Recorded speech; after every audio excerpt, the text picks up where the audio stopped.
Hello and welcome to Outraised Voices from wherever you're streaming from. I'm your host, Sharon Lee Williams, and I'm so glad you're here. So today, our theme is about what is family. When I grew up, television portrayed the so-called perfect family, at least to me. They were white, lived in the suburbs, maybe had a pet, a mom and a dad. That was perfect. At least I thought that was perfect. My imperfect family comprised a foster mother, a foster father, two foster sisters, and sometimes temporary foster sisters. Occasionally, I had a different foster mother and a different foster father and a different home. But today, families look different. Whether it's by birth or fate or choice, it's a broader, we have a broader feel, a broader look. And it means different things to each of us. There's a rich family mosaic with complexities and stories in all of our communities.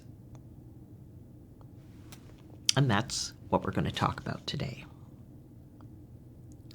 So what does family mean to you? What's the ideal family look like to you? Is there such a thing as an ideal family? I call all my guests on Outraised Voices CEOs. Why? Because they bring conversation, they bring education and outreach / optimism.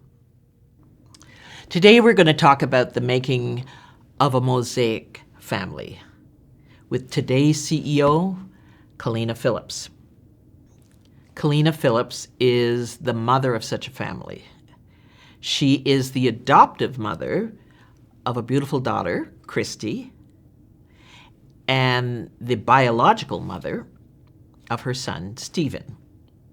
Colina Phillips worked in Toronto on top-tier sessions, singing everything from country to jazz and rock on radio and television. She wrote and directed 2 films, Making Change, which she presented at TIFF, and Leap Year Love Dance, about the legendary Alberta cowboy, John Ware. She continues a solo career as a singer-songwriter. Now, her interests include learning about African Canadians who are part of Canadian history and developing food knowledge and food security practices to present to local communities. Building on cooking skills learned from her parents and encouragement from her family, her handmade pastries sell well. I know, I've tasted them. The happy lives of her children and grandchildren bring joy into her active life. Welcome, Colina.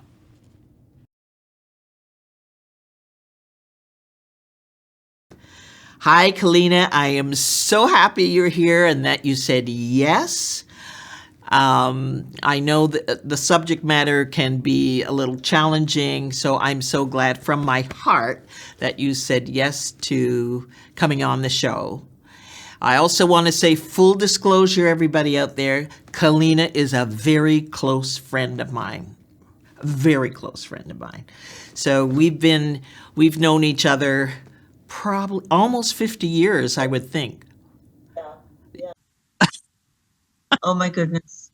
Yeah, it's been an oh my goodness time. So what I read in your bio, a lot of that applies to me, about being in the jingles and all of that.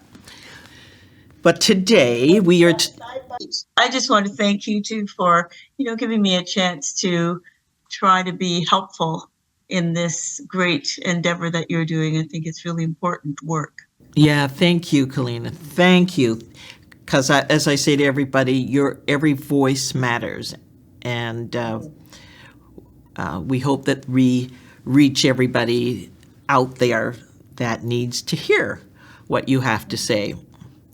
And you haven't heard before, but I've said I call my guests CEOs because they bring conversation, education, and outreach / optimism. So you are today's CEO, and we'll have ongoing episodes with What is Family. And as I mentioned before in earlier, Colina is an adopted her daughter, Christy, as a baby, and she also has a biological son, Stephen. Pardon? Right. I was just agreeing. Yes. So that's what we're here to talk about. And I have a couple of questions, of course. Like, I was thinking today, when you and Peter, your husband at the time, were sitting around talking, how does this conversation come up? What motivated you to say, let's adopt a child? Now, I'm assuming you already had Stephen at that time, or if I'm wrong, please correct me. Yeah. I did already have Stephen, but I should say that the idea of adoption was very long-standing with me. Heard stories about, and really came to a decision, or at least it was in my heart and mind to think about adoption from probably about the age of 14, I would say. Oh, wow. Yeah, it was a very long-standing idea in me. Just for various stories that I heard, and which made me think about how I would respond to adopting a child, or respond to the stories of children who were adopted that I'd heard. And so when it came to talking about it, it was very easy for me, actually. It seemed not to be a difficult thing for Peter to absorb either. Mm-hmm. We went ahead and applied to adopt, and were successful. We were successful in that, a lot of, at that time, there were, I think as now, a lot of people wanted and needed by the Children's Aid Society, who was doing adoptions then, as now, I guess. They were looking for people to adopt children, and looking, I guess, also for a particular mix. So as a biracial couple, it was, I guess, important for them to be able to place a biracial child with a biracial couple. Oh. Mm-hmm. Yeah. So it all kind of came together in that way, and it all felt very comfortable, because it was something that I was very, very comfortable with from a long time. Wow. So because taking that feeling, that passion from 14 to, as a married woman, I've got a child, I'm still continuing with this passion, I want to give back, or whatever the motivation was. And I always question, how did you go forward with that? And I didn't know if, when you get to the Children's Aid Society and you say, okay, I'm here, would it have mattered that they had a biracial child? Would it have been any baby? Would you have been comfortable with having a child of any culture? Yes, I would have been comfortable. One of the things that did inform me, though, was the 60s scoop of Aboriginal children. And I believe that I fairly well specified that I did not want to remove an Aboriginal child from his family. That I did not want to do that. I wasn't hearing good things then, and as things have borne out, it wasn't good. And I didn't want to be part of that. Yeah, you're an educated. You were already educated to that. What was going on, certainly with the Indigenous and Aboriginal. Wow. Yeah. So when I say that I heard I had absorbed a lot, and that informed me and made me feel very comfortable in my decision. Oh, okay. So what's the next step? Do they bring a child to you? Do you go? I mean, how does this work? How do you choose your beautiful child? Well, just to say that the biracial aspect was more the children's AIDS issue, not mine. Right. But I mean, how do you going forward? I mean, are there multiple children that you have access to and you choose from, or they say this is the child we have for you? That was yes. They chose to connect Christy with us. Wow. And I mean, there's a vetting process, of course, that you have to go through, and multiple forms to fill in, and you're checked, hopefully up, down, and sideways before they consider that you might be right for to have a child, to add a child to your family. And so we went through all of that process, and then there was a waiting period where they would decide or tell us, if they had a child who they thought would be a good match, and that's what happened. Wow. So they arrange that you can go ahead and meet the child, and that was lovely. It was really a lovely event, because you're very excited. I mean, you're just so very excited, and you don't know what this person is going to be like. You've never seen them before. You've never heard their voice or their laughter, and same with you. They don't know you, and it's very interesting to see how things are going to, how you're going to connect.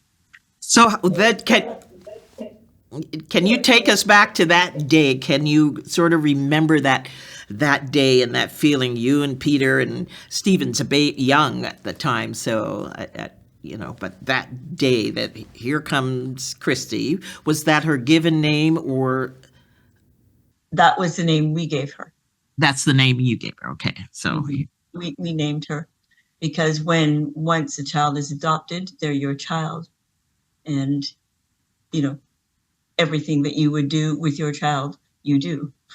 So she was great, and she just came very bouncy, running in, and she was nobody directed her to us. It just was an opportunity to see, how we would interact with her, how she would interact with us. And it went really, really well. And from that, they, followed up with, I guess, doing their assessment. It wasn't a long meeting, but there was an assessment that they then went through, and got back to us to say that, yes, we would be allowed to adopt our daughter. Oh my God, you're making me cry here, but it was very special. It's a beautiful. I just feel it was such a beautiful moment, and I have my own stories around it. I'm seeing you and Peter and Stephen. But how old was Christy actually at that time? Because you said running. I didn't. didn't realize that she was a running Well, baby. people, babies her age were not usually running, but she was. So she was very advanced child for her age because she was only, I don't know, 9 months or something like that. She was just really Wow. amazing. Yeah, she was amazing, physically amazing, which is not surprising if you know Yeah. her now. Yeah. Yeah. So And a that was match. very, For what I know of you, a match for you because you've always been energetic, always stepping out, ready to go. What a beautiful match. She's running at 9 months and you're running still. You're still going. So it's just a beautiful match. So you have that feeling, you feel the connection immediately. was very special, actually. I mean, as you say, immediately. But I feel like that was, as I say, I was ready for Yeah. that. There wasn't anything to consider Right, for right, me. right, You know, right. it was ready. When you say for me, did Peter have some other thoughts about it or? Oh no, Oh, no. We were on the same page. But I oh mean, okay. I wouldn't have proceeded with an adoption had we not been on the same page. Yeah. That just In a household divided, that doesn't work. so that's not going to be good for anybody, and in particular, a child. You don't want to bring um, a child into a situation where well, somebody's saying, well, I don't know. And no, yeah, no. And knowing Peter, as I remember Peter, a lovely man. Um, but did you have like any initial fears? I mean, did you go through being a mom? Let me stop myself here. Being a biological mom and going through whatever fears and things we have when we have this baby. Am I going to be a good mom? Am I going to know what to do? Do you find with Christy, did you have some of those fears or? I can't say that I had any fears, anything that was a fear.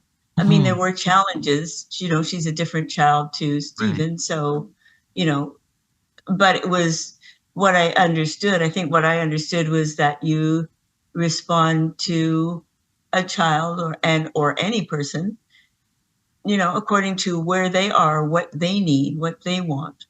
And, hopefully you're able to guide them away from if there's something that they shouldn't be doing, like climbing on the dresser, Well, things like that. It yeah. really, the challenges really came from being a parent and being what any parent would go through. I think in terms of if you're thinking about doubts or anything like that, Mm, mhm. no, there was never that kind Okay. of challenge to the relationship or to the adoption Yeah. at all. And she's a girl, so there was that difference. Yeah, there was yeah. that difference. But Well, thank no, you it for was renaming that, actually. Not a fear, but challenges, regular challenges with a child. Yes, what are they going to, don't touch the stove, blah, blah, blah, blah, blah. But was there any, because the children's aid at that time is still vetting you, right? They're still vetting you. So is there a sense of permanency at that time or am I on my P's and Q's or how did you feel about that? Yeah, that's an interesting question. I knew that there were going to be, some unannounced visits from the Children's Aid Society, Oh, wow. and I think they came a couple of times, just knocked on the door and came in. They didn't spend a whole lot of time, but rightly so. They came to see if Hmm. everything seemed to be going okay, if Christy seemed to be happy, fed, Hmm. um, Hmm. doing all the things that she should be doing at her age, and whether or not, I'm assuming as well, whether or not there was any stress apparent. I'm thinking about this now, but I'm sure that they were looking to see if I looked like I was tearing my hair out. That might have been Uh, not been a good thing. But I think that those assessments came along, and as far as, I mean, the moment we were told she's ours, she was ours, and never had a feeling throughout that period. And I'm not sure how long Yeah, I a was going to ask you period that. it was. Yeah, I can't really remember, but there was never a thought that she wouldn't stay with us for any reason, because we fit together really well. Absolutely. Well, I can attest to that. That's for sure. So, did you have, well, how old was Stephen at the time? Because I can't. He's 3 years older. Yeah, so did he have a reaction? How did he take to Christy? Well, I must say he's a lovely man. Yeah. He's still a lovely man. He was a lovely boy, and he took to Yeah. Christy right away. Yeah, it was, when I think of how perhaps it could have gone, there might have been like a jealousy or something like that, but no, they played together. I remember being, up in the kitchen, and they were down in the basement in the playroom, and I could hear them laughing down there and climbing on things. And every now and then I'd have to go down and see what they were up to, but they really managed it really, really well. Yeah. That's I mean, and certainly jealousies could come even if it was a biological daughter. I mean, these things happen with children. So it's beautiful, and Stephen is a lovely, lovely young man. I just saw him last year for a little bit, but yeah. Yeah, it really is. I mean, really, the things I was thinking about, the fact that a lot of things that go on in a family life, I mean, or with children, with having children, are the things that I feel that I dealt with. It was things as a parent rather than as an adoptive parent. Right. Because as soon as, I mean, I think one of the things that the Children's Aid Society did for me, or the person that was working with us at the time made clear, was that once we agreed and the papers were signed or whatever, I don't even remember what it was that we had to do, that she was our daughter, period. And to have that firmness from them, to understand that we were on the same page in that sense, she was our daughter. And they were not going to be, taking her back or having anything beyond the vetting period. Right. There's no backsies here. No backsies. No backsies. But I wanted to ask now, did you at that time, because things were different then, did you have access to the biological parents, or did they have access? Did you have records about who they were, what happened? Were any of those records given to you? That was back in the day. Yeah, it was back closed. Everything was closed. Yeah. So, okay. Yeah. So there's no connection. It was some time before I think that even began to change. The information that adoptive parents were given, and the children even, just was not available to you. Mm-hmm. So is there anything else you want to say about this before I ask you what advice you would give to parents who are considering adopting? Is there any advice you might have? I think if I could give any advice, it would be to consider all of the options. I mean, and consider, not options, I'm saying options, but really, I mean, consider all of your feelings. If you have a negative feeling, explore it. see what it is based on, understand, figure out whether or not it is something that is going to be long lasting and affect you, or whether it is not. And I will tell a story, if I could, that I think Absolutely. really, illustrates this to me. During the period of time that I was getting, closer to really considering going forward, I was thinking, actually, you know what, Shirley? I was trying to remember this, and I don't know if it is the case, but you and I may have been having lunch in a restaurant when this happened. Mm. And I was, in my mind, thinking about, well, what if I don't like the child? Mm. What if the child is somehow doesn't meet some standard of beauty or size or coloring or whatever? I was really wanting to be open to those questions, because they're really important questions to know the answers to before you do something. You don't want to get into a situation and then start, asking yourself important questions. And as I was looking around, I looked around the restaurant and I just picked somebody. I just picked a random person and thought, well, what about her? Could I adopt her? And I was watching her for a moment or two. And all of a sudden, whoever she was with must have said something funny. And she smiled. And in an instant, I knew that, yes, I could adopt her. Wow. I just realized, yes, this is going to be fine. This is going to be fine. Wow. But I think that it really is important to allow yourself, give yourself grace, and allow yourself to really explore the important questions or issues that you think that you might have, even if it's something small. Just go there and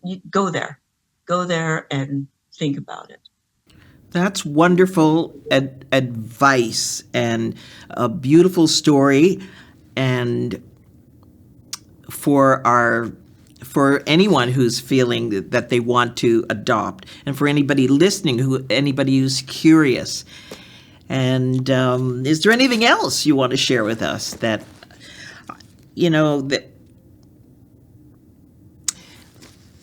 before you go, I want to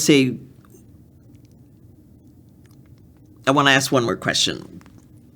What are the most rewarding moments you've had being a mom? I won't even say adoptive mom. You are a mom. Oh boy, now you're going to make me cry. Well, the biggest reward I think any mom can have is to see your children happy.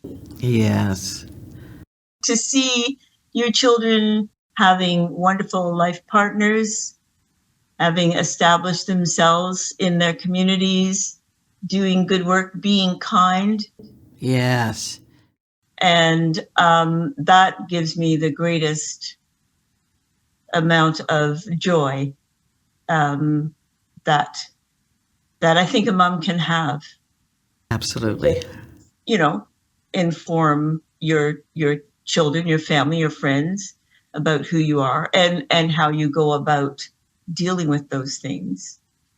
And I think that just to see them be able to live their lives in a good way. Mm-hmm. Mm-hmm. You have been an awesome CEO today, just an awesome CEO. And of course, I love you. I appreciate you from the bottom of my heart for showing up and being open and fully vulnerable. And I thank you. I thank you. I thank you. So I just would like to thank you, Sharon Lee, because I think that this is such an important, as being part of the, feel part of the community, and such an important work that you are doing. And I think that I would rather call it the work, or just as really an act of love that you are. Good messages and information. So thank you. Thank you. I love you, Colina. All right. So if you enjoyed this episode, I would really love to hear from you. Email me at info@outraisedvoices.com or Sharon Lee Williams @outraisedvoices.com. Who knows? On a future episode, you could be the CEO. Remember, your voice matters.